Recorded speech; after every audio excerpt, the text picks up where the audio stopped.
மனிதன் மண்பாண்டம் செய்ய கற்றுக்கொள்வதற்கு முன்பே இயற்கையில் ஒரு சிறிய குளவி மண்ணையும் நீரையும் சேர்த்து தன் குட்டிகளுக்காக ஒரு வீட்டையே உருவாக்கி கொண்டிருந்தது.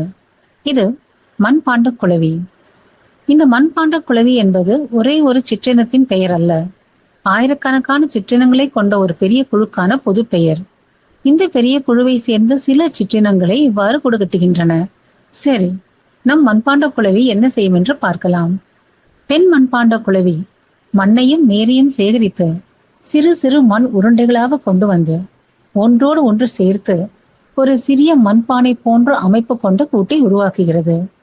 அந்த கூட்டிற்குள் ஒரு முட்டையை இடுகிறது. பின்னர் தன் குட்டி வளர்வதற்கான உணவாக புழுக்களை கொண்டு வந்து வைக்கிறது. இதிலும் ஒரு அதிசயம் இருக்கிறது.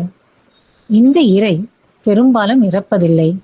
தன் கொடுக்கால் கம்பளி புழுக்கள் போன்ற இரையை முடக்கி அதை தனது குட்டிக்கான உணவாக அந்த மண்பாண்ட கூட்டிற்குள் சேமித்து வைக்கிறது தாய்க்குளவி.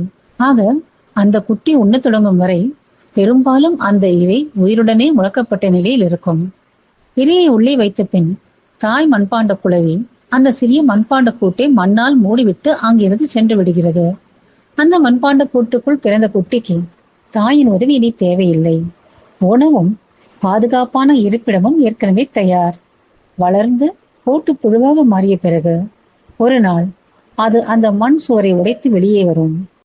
இயற்கை மற்றும் வனவிலங்கு பாதுகாப்பு குறித்த எங்கள் காணொலிகளை தொடர்ந்து காண எங்கள் சேனலுக்கு சப்ஸ்கிரைப் செய்து ஆதரவு ஊக்கமும் அளிக்குமாறு கேட்டுக்கொள்கிறோம்.